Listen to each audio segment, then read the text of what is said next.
اعوذ باللہ من الشیطان الرجیم بسم اللہ الرحمن الرحیم۔ فطرت ہوا، یہ جو وجود ہے میں اس کی زبان ہوں، جیسے تمہارے وجود میں یہ زبان ہوتی ہے، میں اسی میں اللہ، یہ جو فطرت ہے، نیچر، یہ وجود، میں اس کی زبان ہوں۔ وہ عقل کہہ دو میرے ساتھ دشمنی، اس کا مطلب کیا ہے؟ تم اس وجود کے ساتھ دشمنی، جو ہر طرف تمہارے ہر طرف وہی نظر آ رہا ہے، اس کے ساتھ دشمنی کر رہے ہو۔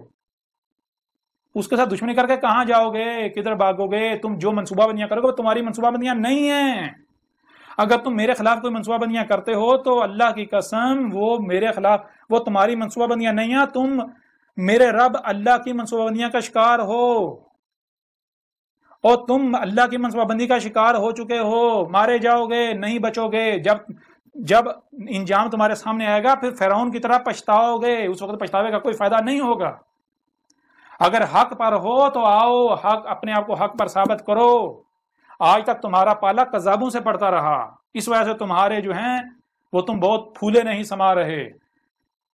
آج یہ کذاب نہیں ہے، یہ کذاب نہیں ہے، یہ اللہ کا رسول ہے، یہ اللہ تم سے کلام کر رہا ہے اس بشر کے ذریعے، یہ اللہ کی زبان ہے۔ اگر تم حق پر ہو تو آؤ، رد کرو، مجھے کذاب ثابت کرو۔ گالیاں دینے سے میرا کچھ نہیں بگڑے گا۔ میں نے کیا کرنا ہے؟ مجھے کوئی گالی دیتا ہے، میرے خلاف کچھ بھی کرتا ہے، میں نے صبر کرنا ہے۔ میری نسخی للہ، میرا جو نسخ ہے وہ اللہ کے لیے۔ نسخ کسے کہتے ہیں بھائی؟ نسخ کہتے ہیں کہ اگر آپ کوئی کام کسی کے لیے کر رہے ہیں تو پھر اگر کوئی آپ سے دشمنی کرتا ہے تو اس کی وجہ سے کر رہا ہے نا، اس کے کام کی وجہ سے، تو بدلہ تو اسے لینا چاہیے، غصہ تو اسے آنا چاہیے۔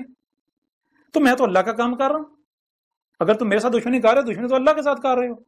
مجھے تو میرے رب نے یہ کہا کہ تو کھول کر پہنچا دے، بس تجھے غصہ نہیں کرنا، تجھے پریشان نہیں ہونا، تجھے ٹینشن نہیں لینی۔ یہ جو کرتے ہیں ان کو کرنے دے، میں کوئی اندھا نہیں ہوں، میں کوئی ان کا اللہ، وہ جو آسمانوں پر چڑھ کے بیٹھا ہے وہ نہیں ہوں، وہ جن کے جو ہے وہ بے بنیاد عقائد و نظریات ہیں اللہ کے نام پر۔ اگر تمہارا وہ اللہ سچا ہے تو ٹھیک ہے، اسے بھی اتار لو، لے آؤ اسے، آج کر لیں مقابلہ۔ اس کے بارے میں بھی جو تم نے اللہ گاڑ رکھا ہے، وہ جو یہودیوں کا اللہ ہے، مجھے کہتے ہو یہ یہودی ہے، مجھے کہتے ہو یہ ہندو ہے، مجھے کہتے ہو یہ عیسائی ہے۔ عیسائی تم ہو، یہودی تم ہو، ہندو تم ہو، سارے سگے بھائی ہو، فرق یہ ہے بچھڑے ہوئے ہو آپس میں اختلافات کی وجہ سے۔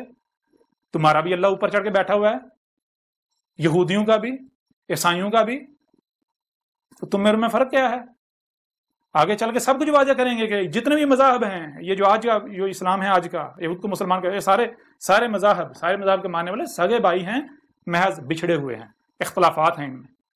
اختلافات صرف رنگ نسل کی بنیاد پر ہیں، اور کوئی اختلافات نہیں ہے۔ عقائد نظریہ سب ایک ہیں، سب سیم ہیں، کوئی فرق نہیں ہے۔